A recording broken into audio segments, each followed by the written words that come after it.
Hello, doctors. The U.M.A Central Branch held the Branch Executive Committee elections at Mulago Specialized Maternal and Neonatal Hospital on Saturday 15th, and it was a very successful event. Merging the medical practice with the law.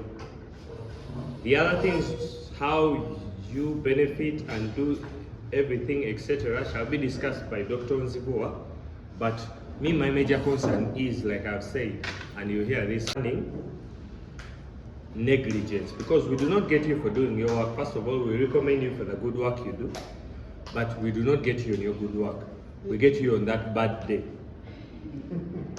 On that bad day where everything goes wrong, the nurse didn't give you the proper dosage, you administered something, that's how we get you. But when we get you, remember, as a practitioner, medical practitioner, irrespective of the entity you work for, liability comes down, or responsibility comes down to you and how you handled your work. So we're going to look into that. So these are some of the objectives. You forgive me, next slide please. These are some of the objectives we are going to look through to be our guiding principles on how we are going to move. So we shall define and look into the elements of negligence, because I believe every doctor's worry is being found negligent of your acts. So we're going to define negligence, look into what amounts to negligence, understand your role, as you see, standard of care, that is your role and responsibility as a medical practitioner towards your patients. Then also, we shall recognize how you can be found negligent and how we get you in court, followed by how you can mitigate some of these things. You know, the most important thing is, most people see things going wrong and they do not react to safeguard themselves in time. So in my presentation, I'll bring up a few pointers of, for example, let's say you're on duty that day and things are going wrong, how you can best safeguard yourself and best safeguard your position in that particular entity in regards to fulfillment of your God-called duty of practicing medicine. So next slide please. My presentation is strictly limited to negligence.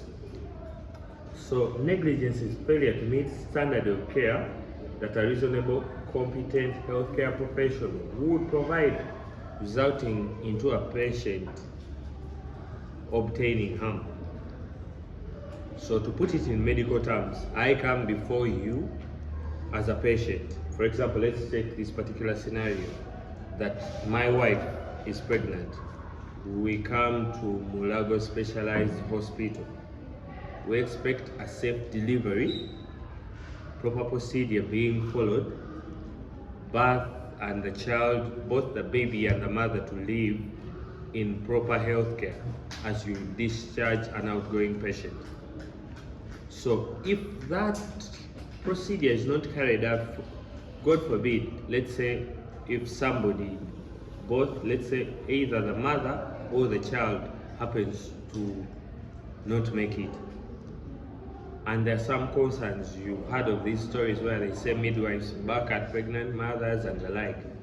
If the procedure is faulted at any stage because you do not determine whether the child is going to be born alive or the mother is going to make it out of the labor ward, but what is occasion to you is making sure all the necessary procedures and protocols are followed. Let's start, let's say, from the point of entry to the hospital to the point of exit, that any expectant mother at the incidence of labor requires procedures A, B, C, D. Your role as a medical practitioner is to make sure that those particular protocols are followed, regardless whether the baby or the mother makes it, but those protocols are followed. So in any event that any procedure that will be done on that particular patient or mother or the child is not done, there is a fault in procedure. You see, the beauty of medicine is like, let me give an example of the Catholic Church. It is universal. Whatever a doctor is going to do in Kiriandongo in a particular scenario is the same thing a doctor in Kampala is going to do. It's the same thing a doctor in Singapore is going to do for the delivery of a baby. So there are known standard procedures and protocols. What amounts to negligence is failure of that particular medical practitioner that day. Let's take an example of Dr. Edwin. If there is anything that any other doctor would have done in the procedure of labor, I'm taking labor because we are in a women's hospital, and that is the most common activity here. So if the procedure is delivery of a child, negligence suffices is if the common bare minimum of a medical practitioner during birth is not met. The threshold is not met. Let's say if it's a cesarean, you have to make a proper incision like this and the like. If you miss any of that, trust me, when your day comes in court, you will be short on words. You don't take it like Okelo, eh? But if you miss any threshold, cognizant of the fact that in medical practice, there are new procedures that are discovered with time. Of recent, I was told, whereby the stitching nowadays is not the stitching we used to have, and the nature of material used is not the material that was used 5 years ago. But cognizant of that, there is a bare minimum, a threshold that as all medical practitioners all over the world have to maintain. So we do not judge you by your best day. We judge you by the worst day. Did you meet the minimum requirement of giving birth? What procedures did you follow? So failure to follow some of those procedures amounts to negligence. This negligence carries diverse consequences, not only on the hospital that you operate, but also to you as a medical practitioner.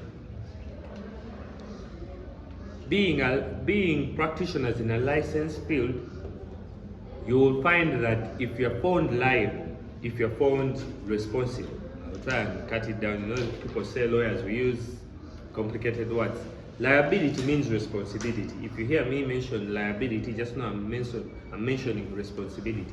So if you're found liable of not meeting the bare requirement of a medical doctor in that particular scenario, it carries diverse consequences, as we shall see later. And I know everybody doesn't want to lose their license. At least anything can happen, but not your license going. You studied for it for a number of years. So, quote me correctly, like I've been saying, as per the slide, we need to distinguish two major things: malpractice and a medical error. Medical error, let's say you're giving birth by, let's say, here I will need your help, I'm not a doctor. Let's say it's not cesarean and it's a normal birth. I don't know what that procedure is called. Vaginal birth. Let's take it that the patient before you that particular day is giving birth or is vaginal birth. There are certain requirements of a vaginal birth, but as you're pulling out the child without your know-how or without any medical input, let's say the umbilical cord is coated around the child's neck, but as the mother is pushing, this umbilical cord is tightening around the neck of the child. So as you pull, your intention is to enable the mother push more. The head is coming out. I'm told the head comes out. So as the head is coming out, you hold it. But remember, you are not aware of the fact that the umbilical cord is tied around the child's neck. As the mother pushes further, it is tightening around the child, being very vulnerable, thereby suffocating the child. That's the medical thing. it is not within your knowledge. Remember, this person comes in, my water just broke. You rush them to the labor ward. You're doing all this. The mother is pushing. You're doing your job. You're holding the head. But unknown to you, the umbilical cord is tied around the child's neck. So as the mother is pushing, as you're holding, you're suffocating the child. That will suffice as a medical error. You could not predict that. So a medical error is, let's say, you have no medical history. You know, there are these mothers who don't come for antenatal and the like, and they come on the date of birth. So you have no antecedents that, let's say, Dr. Edwin will help me here. There are some medicine that is administered at the time of labor to help the mother push, right? Doctor, what's the name of the medicine?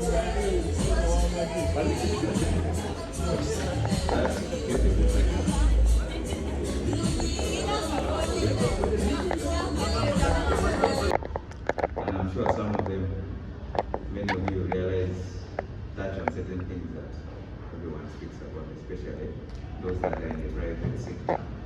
But with that, I'm very happy that we are all here. I'm also now the chairperson of welfare in U.M.A. I'm so glad to be here. And I'm very sure that with the complete team, which includes Central Branch, we have a welfare secretary there, it will be easy for us to work as a team to ensure that the biggest part of our welfare, or the reason that U.M.A exists, is dealt with one hand. Yeah, I'm really glad to be here. Maybe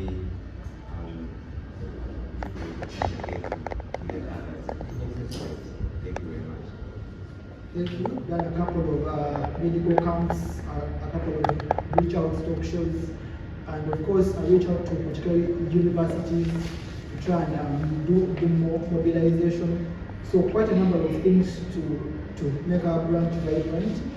Some we have not accomplished like we hoped to, but of course we know that with the coming back they have our complete support to move forward on that. So the agenda, I think, will stay as Dr. Bandira said, maybe just a simple portion for Dr. Akio to present those findings which we got. We intend to publish that particular report which was compiled by our team. It's already in the process. It's being spearheaded by Dr. Akio and Dr. Omona, pushing this through. It's already in the pipeline. So thank you so much. I think I'll speak later. Briefly, let's continue with the program, please. So much later. Anytime. You can decide to withdraw them any day, but fixed savings, you will acquire them annually.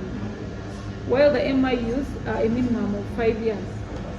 If you decide to withdraw the money, you can decide to sell them to another member who is interested, but you can't just access it. So as long as when you deposit the money, you communicate that I want this money on MIUs, that I want to invest in the fixed deposit account.